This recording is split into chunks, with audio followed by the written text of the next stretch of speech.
കേന്ദ്ര കാലാവസ്ഥാ നിരീക്ഷണ കേന്ദ്രത്തിന്റെ കണക്ക് പ്രകാരം സംസ്ഥാനത്ത് ആഗസ്റ്റ് 1 മുതൽ 3 വരെ പെയ്തത് സാധാരണ ലഭിക്കേണ്ടതിനേക്കാൾ 232% അധിക മഴയാണ്.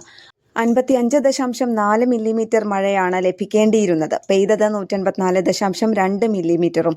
3 ദിവസം ഏറ്റവും കൂടുതൽ മഴ പെയ്തത് കോഴിക്കോട്, പത്തനംതിട്ട ജില്ലകളിലാണ്. പത്തനംതിട്ട ജില്ലയിൽ 533% അധിക മഴ പെയ്തു. പത്തനംതിട്ടയിൽ 253.2 മില്ലിമീറ്റർ മഴ പെയ്തു. ലഭിക്കേണ്ടിയിരുന്ന 40 മില്ലിമീറ്റർ കോഴിക്കോട് ജില്ലയിൽ 257.4 മില്ലിമീറ്റർ മഴ പെയ്തു. ലഭിക്കേണ്ടിയിരുന്നത് 60.4 മില്ലിമീറ്റർ ആണ്. കണ്ണൂരിൽ 227% അധികം പെയ്തു.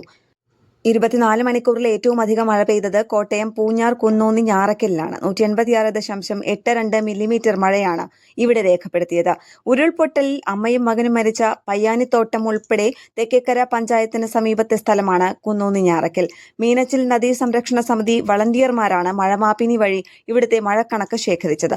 സംസ്ഥാന ദുരന്ത നിവാരണ അതോറിറ്റിയിലെ കാലാവസ്ഥാ ശാസ്ത്രജ്ഞൻ രാജീവൻ എരിക്കുളമാണ് വിവിധ സ്റ്റേഷനുകളിൽ നിന്നുള്ള മഴയുടെ അളവുകൾ ക്രോഡീകരിച്ചത്. പെരിങ്ങുളം ചട്ടമ്പിയാണ് മഴ അളവിൽ രണ്ടാമത്. 166.06 മില്ലിമീറ്റർ മഴയാണ് ഇവിടെ പെയ്തത്. പത്തനംതിട്ട പ്ലാപ്പള്ളിയാണ് മൂന്നാം സ്ഥാനത്ത്, 157 മില്ലിമീറ്റർ. കുറവ് മഴ കോട്ടയത്ത് തന്നെ വടവാതൂരിലാണ്. 75 മില്ലിമീറ്ററാണ് ഇവിടെ രേഖപ്പെടുത്തിയത്. ന്യൂസ് ഡെസ്ക് കേരള പ്രണാമം.